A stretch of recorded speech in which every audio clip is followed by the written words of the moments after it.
Okay sir, time అవుతుంది.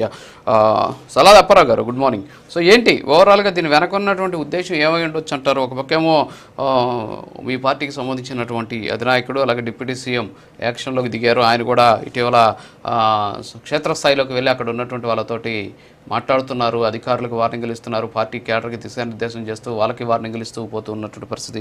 అన్ని అంశాల గురించి మాట్లాడుతున్నారు. ఇప్పుడేమో మహానాడు పేరుతోటి టీడీపీ వాళ్ళ కార్యక్రమం చేస్తుంది, ఇంకో పక్క వైసీపీ కూడా యాక్టివేట్ అయిపోతుంది. అంతా క్యాడర్ అంతా కూడా ఏకతాటిపైకి తీసుకొచ్చేటువంటి ప్రయత్నం కూడా చేస్తున్నారు. ఏంటి అసలు ఇదంతా కూడా చూస్తూ ఉంటే ఏంటి ఎలక్షన్ హీట్ అప్పుడే స్టార్ట్ అయింది అనుకోవచ్చా, లేకపోతే ఇది కేవలం ఒక కాకతాళీయంగా జరుగుతున్నటువంటి కార్యక్రమంగానే మనం చూడొచ్చు అంటారా?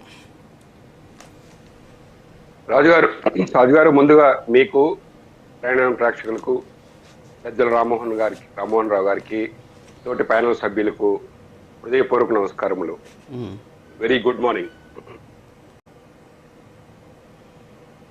పార్టీలు, ఒక పార్టీ కార్యక్రమం ఒకటి జరుగుతుండగా ఇంకో పార్టీ కార్యక్రమం పెట్టుకోవడం పెద్ద తప్పేం కాదండి. మీడియా అటెన్షన్ అంతగా అయిపోదు. ఏ పార్టీకి ఉండాల్సిన ఇది ఆ పార్టీకి ఉంటుంది. ముందుగా మహానాడు సందర్భంగా, మహానాడు పండగ సందర్భంగా శుభాకాంక్షలు తెలుగుదేశం పార్టీకి తెలియజేసుకుంటూ, 1982లో నందమూరి తారక రామారావు గారు సమాజమే దేవాలయం, ప్రజలే దేవుళ్ళు అనే భావజాలంతో పెట్టిన పార్టీ తెలుగుదేశం పార్టీ. సో మొట్టమొదటి మహానాడు 1983లో విజయవాడలో జరిగింది. సో పెద్దల రామ్మోహన్ గారు తెలుసు. అప్పుడు మహానాడు ఎన్టీఆర్ గారి టైంలో ఉన్నప్పుడు మహానాడు తెలుగు వారి ఆత్మగౌరవానికి ప్రతీకగా చెప్పుకునేవారు మహానాడు అంటే. ఆ తర్వాత చంద్రబాబు నాయుడు గారు వచ్చిన తర్వాత సాంకేతిక అభివృద్ధి వీటి గురించి తీర్మానాలు చేయడం, పార్టీని ఏ విధంగా ముందుకు తీసుకెళ్లాలనే దాని మీద తీర్మానాలు చేయడం జరిగింది. సో ఆ విధంగా మహానాడు జరిగిన సందర్భాలు మనం చూస్తూనే ఉన్నాం. ఇక మా నాయకుడు, నాకు ఒక పాట గుర్తొస్తుంది సార్ ఈ సందర్భంగా. వేదంలా ఘోషించే గోదావరి, అమరధామంలో శోభిల్లే రాజమహేంద్రి అనే పాట. అయితే అంత సుందర నగరం, ఒకప్పుడు సుందర నగరంగా పేరుగాంచిన రాజమండ్రి ఈ రోజు ఎలా తయారైంది అంటే, ఆయన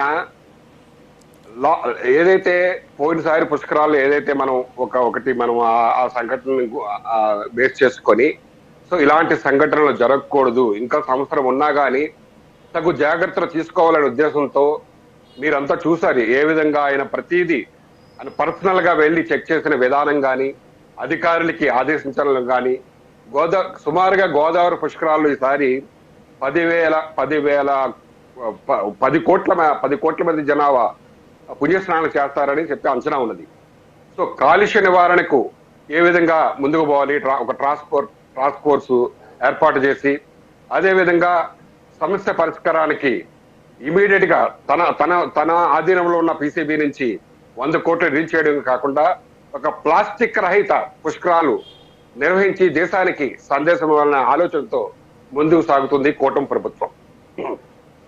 సో ఎందుకంటే పుష్కరాలు వచ్చే ముందు అడవాడి చేసుకుంటా పనులు చేసేస్తే ఇబ్బందులు అవుతాయని చెప్పేసి ముందు జాగ్రత్త చర్యగా ఏ విధంగా ఆయన ప్రతిదీ చెక్ చేసి అధికారులకి, ప్రజలకి ఇబ్బంది రాకుండా కాలుష్య నివారణకి ఏ విధంగా చేయాలనే ఉద్దేశంతో ఆయన ఒక సంవత్సరం ఉన్నా కానీ ఒక పకడ్బందీ ఏర్పాట్లు చేయాలనే ఉద్దేశంతో ఆయన చేసిన పర్యటన మనందరం చూసాం. అలాగే పార్టీ గురించి కూడా మీరు చెప్పారు. సో క్లిస్టల్కి జనసేన పార్టీ ఎప్పుడు మారలేదండి, ఎప్పుడు ఒకేలాగా ఉంది. జనసేన పార్టీకి ప్రజా శ్రేయస్సు మాత్రమే మాకు మొదటి అజెండా. సో ఈరోజు జనసేన పార్టీ ఏదైతే బలమైన సిద్ధాంతాలు, బలమైన భావజాలంతో పుట్టిన పార్టీ జనసేన పార్టీ, అలాగే సమాజమే దేవాలయం, ప్రజలే దేవుళ్ళు అనే ఆశయంతో పుట్టిన పార్టీ తెలుగుదేశం పార్టీ, అలాగే సబ్కా సాత్, సబ్కా వికాస్, సబ్కా విశ్వాస్ అనే భావజాలంతో ఉన్న పార్టీ బీజేపీ. ఈ మూడు పార్టీలు ఈరోజు ఎందుకు కూటమిగా ఏర్పడాయంటే అజెండా ఒక్కటే. మా ప్రధాన అజెండా 5 కోట్ల మంది ప్రజల ఆకాంక్షలు తీర్చడం కోసమే కూటమి ప్రభుత్వం ఏర్పడింది. మా కూటమి ప్రభుత్వం అజెండా, ప్రధాన అజెండా అదే 5 కోట్ల. అదే మీరు చూస్తున్నారు, ఇప్పుడు వైసీపీ ప్రతినిధి మాట్లాడుతున్నారు. సో వాళ్ళు కేవలం బటన్ నొక్కడానికే పరిమితం అయ్యారు కాబట్టి ప్రతిసారి వాళ్ళు ఇదే మీ ప్రజలకు ఇచ్చే ఇది 6 ఇది ఏమైంది ఇవన్నీ ప్రతిసారి చెప్తుంటారే తప్ప అభివృద్ధిని ఒకసారి చూడండి. ఈ 2 సంవత్సరాల్లో అభివృద్ధి ఏ విధంగా సో నిరుద్యోగ మా అజెండా ఏంటంటే నిరుద్యోగ వృత్తి ఇవ్వడం కంటే కూడా నిరుద్యోగులకి ఉద్యోగాలు ఇవ్వడానికి ఏ విధంగా కృషి చేయాలి అనే విధంగా ముందుకు పోతుంది కూటమి ప్రభుత్వం. మీరు చూసారు రాజు గారు, మీ అందరికీ తెలుసు, సుమారుగా విత్ ఇన్ 2 years లో 20 లక్షల కోట్ల పెట్టుబడులు వచ్చాయంటే కూటమి ప్రభుత్వం మీద ఉన్న నమ్మకం చూడండి. ఒక్కసారి ప్రజలందరూ చూస్తున్నారు ఈ రోజు.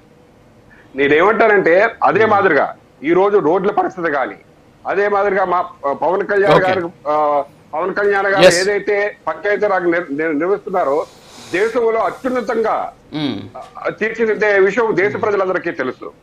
సో ఆ విధంగా అభివృద్ధి మా ప్రధాన అజెండా అభివృద్ధి, సంక్షేమం 2 కళ్ళుగా వెళ్లాలనే ఆలోచనతో ఉంది కూటమి ప్రభుత్వం.